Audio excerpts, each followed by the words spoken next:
Tit for tat. Tit for tat. Game theory. Look it up. You can watch a movie with Russell Crowe called A Beautiful Mind, which is about the individual who discovered or came up with game theory. It's used everywhere.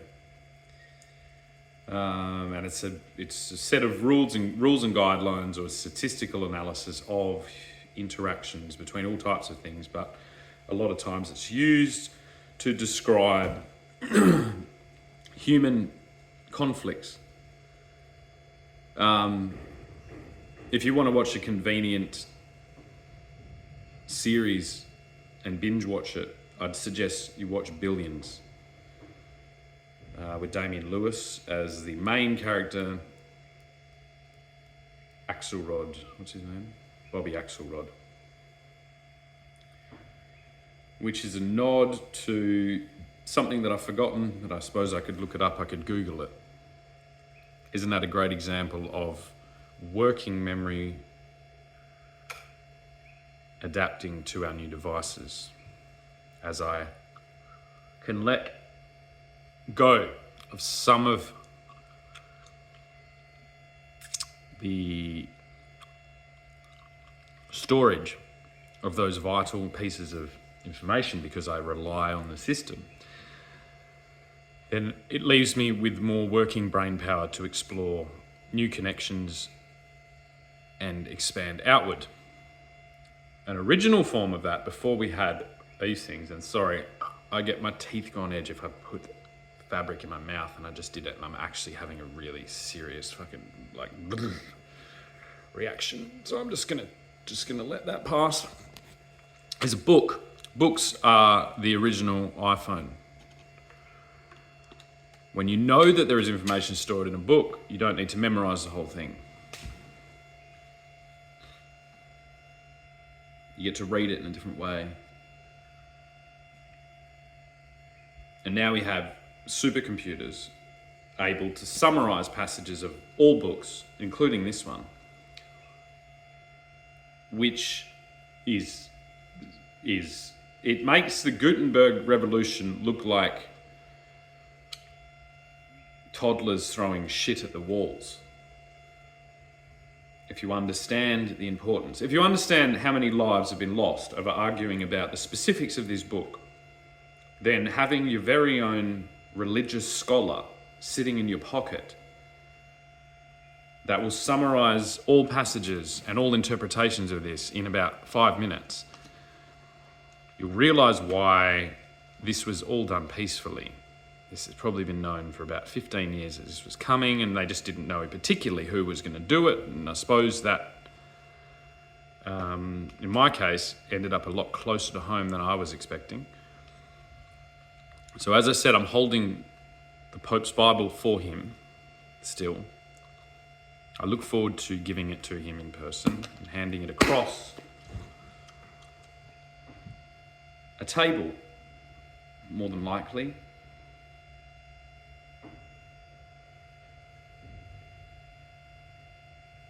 A gesture of mercy, of peace,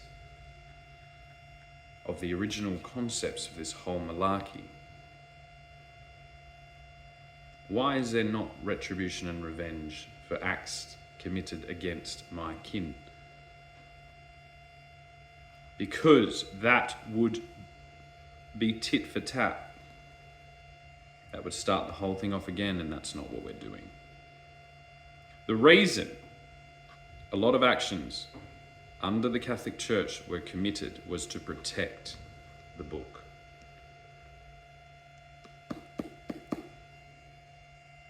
I don't sit on either side of this. I don't sit on the Catholic side. I do not sit on the Protestant side, the Church of England side. I mediate down the middle.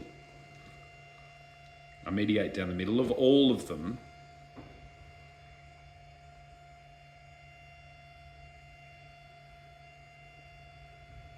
Because enough is enough.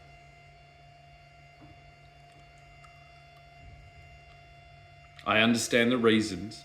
I am not cast with that same responsibility because I can accurately look into the future and see that that is a fool's folly. There is no need to. It's just feedback. Maybe it's that I'm a singer, yeah? And when I rock up with my little microphone and nothing else, and I plug it in, and if I point it at the speakers, it makes a fucking horrible noise. And that's all I hear from most of the leaders through the last couple of 100 years is feedback.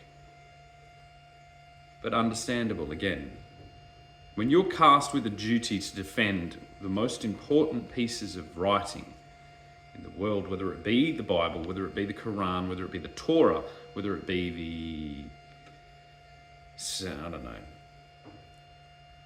Hindu, all of the above, then your Father passes you that with a great sense of importance.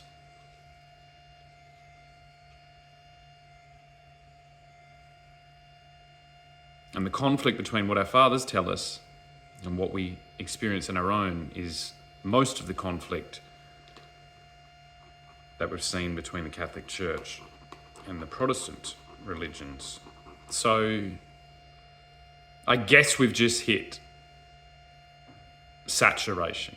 We've hit saturation where to have millions of Catholics across the world going against someone sitting in a shed alone with a supercomputer in their pocket, able to, on demand, expose all the things, all the contradictions, all the hypocrisy, because it's not a guidebook in that sense. It is a guidebook in the moment. And I believe that is what it was always intended to be. We're missing chance. We're missing the momentary interaction with God in all of our studious dogma and doctrine following. In a couple of weeks, I'm going to break into the Vatican. And I'm going to open a window. And that's what I do every morning. I'm going to do it right now, here.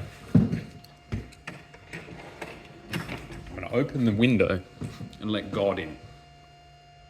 Something that a lot of religious extremists out there are forgetting to do on a daily basis. There's a rooster. I take that as a good sign. I take that as a message from God, not because I'm some type of chosen anything, but because it's so obvious to me now.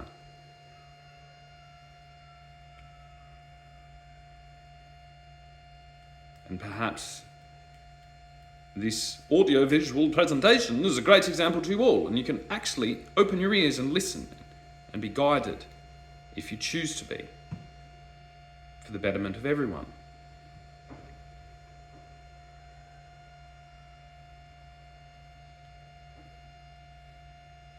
So now I've got 2 minutes, I'm going to read something really quickly. I'm going to find it by chance, or perhaps with the helping hand of God. Exodus 40. And a mitre of fine linen, and goodly bonnets of fine linen, and linen breeches of fine twinned, and a girdle of fine twinned linen, and blue and purple scarlet of needlework, the Lord commanded Moses. And they made a plate of the holy crown of pure gold, and wrote upon it a writing like to the engravings of a signet. Holiness to the Lord. Every single thing that goes on in your life. So when I read that, holiness to the Lord, that's what I'm talking about. It's not some type of restriction. It's not some type of lashings or bindings. It's the complete opposite. It's letting God in the room and then saying thank you. That's it. That's all it's ever been. He will appear to you as you need him. If you need him to appear with horns and, playing heavy metal, he will do that. He's pretty impressive, pretty powerful. He can be whatever you want him to be, and he will appear to you in the way that you need him in each moment if you ask him and then thank him. when I listened back about that, like I read the girdle. That's what this is. It's helping me fix my back. It's a girdle. It has needlework on it. Of what was it? What were the colours?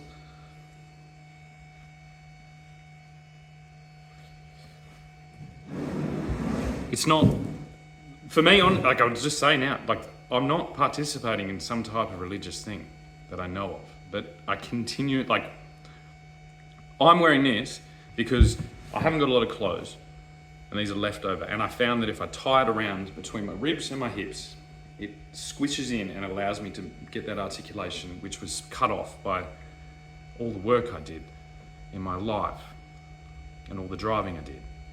That's why. And it's just fun. It's different. It's like a different fashion thing. It's the same reason why Sam Smith is running around doing things. It's fun. It's a fun thing to do. It's different. I really like the fact of, like, even wearing pants. I'm not going to wear a skirt really out ever. It's not even a skirt. I just like to make fun of the fact that it's a skirt because I know it makes you all feel weird. And that's just how I am. But it just changes the feeling of my body. And then when I change the feeling of my body, I move differently. And when I move differently, I feel better. And that's it. The fact that that aligns with something I just read in a book is just strange. And that happens a lot. And I don't know why, but it gives me a confidence to keep doing this. And if I didn't have the confidence to keep doing this, then I guess I wouldn't have done anything ever, including being a father, including living another day. Isn't that the whole point? This atheist thing that we're just cast here and we're just on our own, we're just in chaotic fucking hell. It's like, I don't think that's the case. Like, I just don't. I did. You know what? I was the biggest atheist ever. I knew there were things wrong. But anytime I feel really lost, there's a little voice. It's like, it's all right. Keep going. You're exactly where you need to be. Look here. And that just kept, the more I do that, the more that's there. And then the better it gets. And it's scary. Look, it's fucking scary. I'm not going to lie to you. This is terrifying. As you can imagine, how would you feel? Put yourself in my shoes for a second. Yeah? It's not fun. It's not nice. I remember 3 years ago walking around at night, fixing my feet, and thinking, like, it popped in my head, I went, "Us the church." And I went, I'm not fucking going near the church. I'm not touching the church. They'll fucking kill me. And look at me now. Stupidity. Supposedly, yeah. But that's the irony of it. Stupidity, unless you're guided by God, which is what that whole place is protecting. Isn't that weird? Isn't that fucking weird?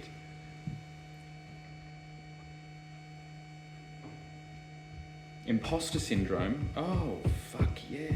Fuck yeah, imposter syndrome. Do I feel pissed? Like, I feel ripped off. I'm like, fuck. If I could actually honestly explain to you, I don't want to be here. I want to be doing something else. You know, I'd quite like to just be off, you know, somewhere else, not having to do this ridiculous task. But it's a responsibility, and I guess that's a fractal. I feel a responsibility for my children. And then just as that becomes crazy and intense, I get guided by somebody else who clearly has a responsibility towards his children, which we are all that.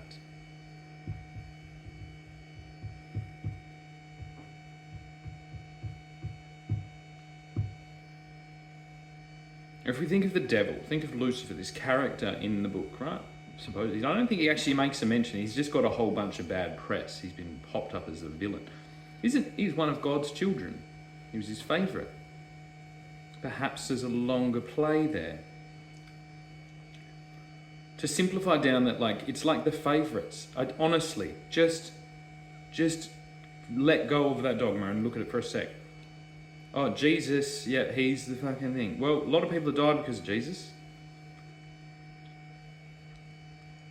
And let's not repeat that cycle. Let's not go, oh, Jesus is mocked to be mocked and all these things. No, Jesus is a story that leads you to other stories, that leads you to confidence. It also blocks you, and the blocking is important. The fact that his dead corpse is hung up at every church tells you the penalty for doing this, or trying to do this away from God's will for the wrong reasons, or in short-sightedness. This is what the Jews are saying. This is why they do not recognize Jesus. But then perhaps the Jews can go, they can incorporate a story that this was necessary on the larger story. The concept that is like, I die for your sins, you are all free now because I have made the ultimate sacrifice, is true.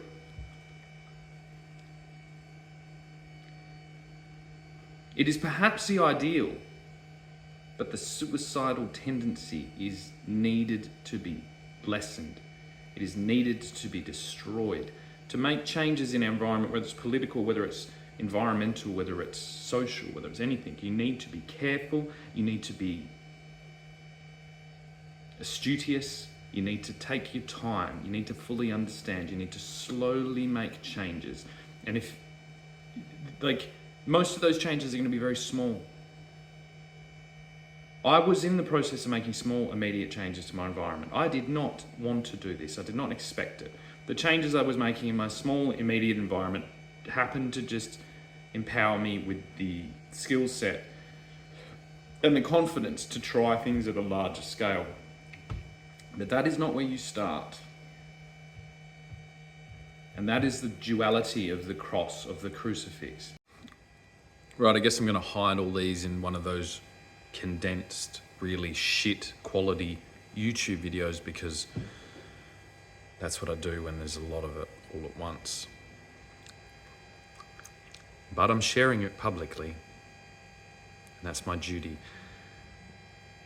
I assume, and you should too, that for approximately 2 years, calculations have been being made since I exposed the fact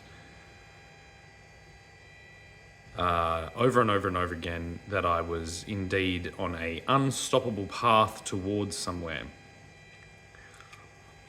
There will be supercomputers, statistical analysis, all lining up, going through all the pieces of information I've already published and continuously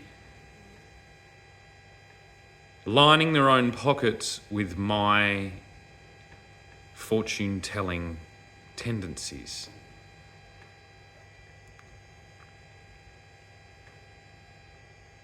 Those statistics will be using all types of things and trying to benefit from all possible scenarios going forward, including my suicide, my murder, my disappearance, my everything. This is what I can guarantee to those individuals right now. If you think you have an edge on this because you are holding this information hostage and you are using computers to statistically analyze and to strategically place yourself right at the very point where you will benefit most and everyone else will not, this is the point when you need to look in the mirror and realize that that is the stupidest thing you could be doing. And that will, of course, be reversed publicly and with a whole big bunch of shame piled in there. That's how I roll.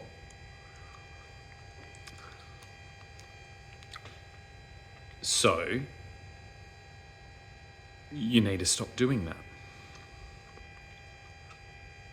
Or not, it's up to you. You do as you will.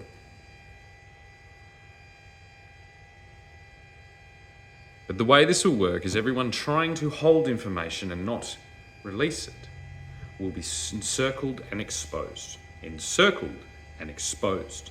Encircled and exposed.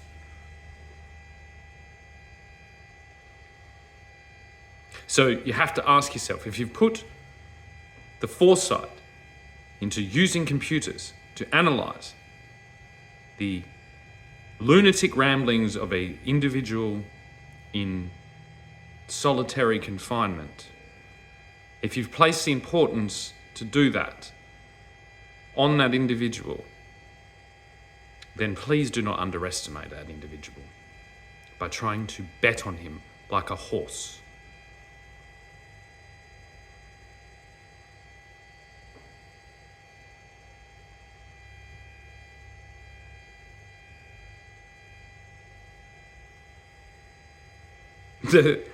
The conceptual trap you've put yourself in by doing that is astonishing.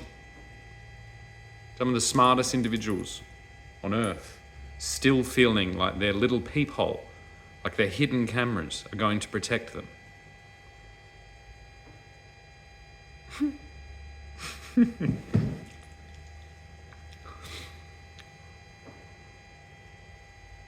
Never mind, there's no helping some people, is there? That's like, there's a story somewhere about that. It's the ring, isn't it? It's the Smeagol ring. Out, precious. We watch him. We're the only ones watching him. We know what he's going to do. We've analyzed and nobody's looking, so we're going to benefit and know this is going to be fabulous. No, you're not. Encircled and exposed. Encircled and exposed. Encircled and exposed. Pretty obvious, but now I guess you know.